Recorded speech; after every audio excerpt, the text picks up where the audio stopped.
একদিন এই বাবুর্চি কালো চকলেটগুলোকে সাদা চকলেট থেকে আলাদা করে দেয়। এরপর তাদের দুই দলের মাঝখানে একটা দেয়াল বসিয়ে দেয়, যার কারণে একজন দাদি অনেক কান্না শুরু করে দেয়, কারণ সেই দেয়ালটা দেওয়ার কারণে সে তার স্বামীকে দেয়ালের অন্য পাশে হারিয়ে ফেলেছিল।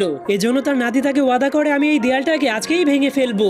এরপর সে ওই দেয়ালটাকে ভাঙার জন্য একটা কুড়াল দিয়ে দেয়ালটাকে কোপাতে শুরু করে দেয়, যা দেখার পর তার বন্ধুরাও তাকে সাহায্য করার জন্য চলে আসে। কিন্তু সেই দেয়ালটা ভাঙতে গিয়ে তাদের কুড়ালগুলো ভেঙে যাওয়ার পরেও তারা দেয়ালটাকে ভাঙতে পারে না। কিন্তু তখন সে একটা বোর্ডের মধ্যে একটা রুটি বাবার ছবি দেখতে পায়, আর সেখানে লেখা ছিল এই রুটি বাবা দুনিয়ার সব সমস্যাকেই সমাধান করতে পারে। এই জন্য তারা তাকে ডেকে আনার জন্য একটা চিঠি পাঠিয়ে দেয়, যার কারণে পরের দিনে সেই রুটি বাবা তাদের সমস্যাকে সমাধান করার জন্য প্যারাশুট দিয়ে সেখানে চলে আসে। এরপর সে ওই দেয়ালটাকে ভালোমতো পরীক্ষা করার পর গ্রামের সব চকলেটদেরকে সেখানে ডেকে আনে। তখন সেই রুটি বাবার অ্যাসিস্ট্যান্ট গ্রামের সবাইকে একটি করে রং করার ব্রাশ দিয়ে দেয়, আর রুটি বাবা সবাইকে বলে, তোমরা সবাই সাদা দেয়ালটাকে রং করে নষ্ট করে ফেলো। এজন্য তারা সবাই সেই দেয়ালে আজে বাজে রং করতে শুরু করে দেয়। কিন্তু এরপর যখন সেই বাবুর্চি তার রান্নাঘরে ফিরে আসে, তখন সে দেখতে পায় সেই সাদা দেয়ালটা একদমই নষ্ট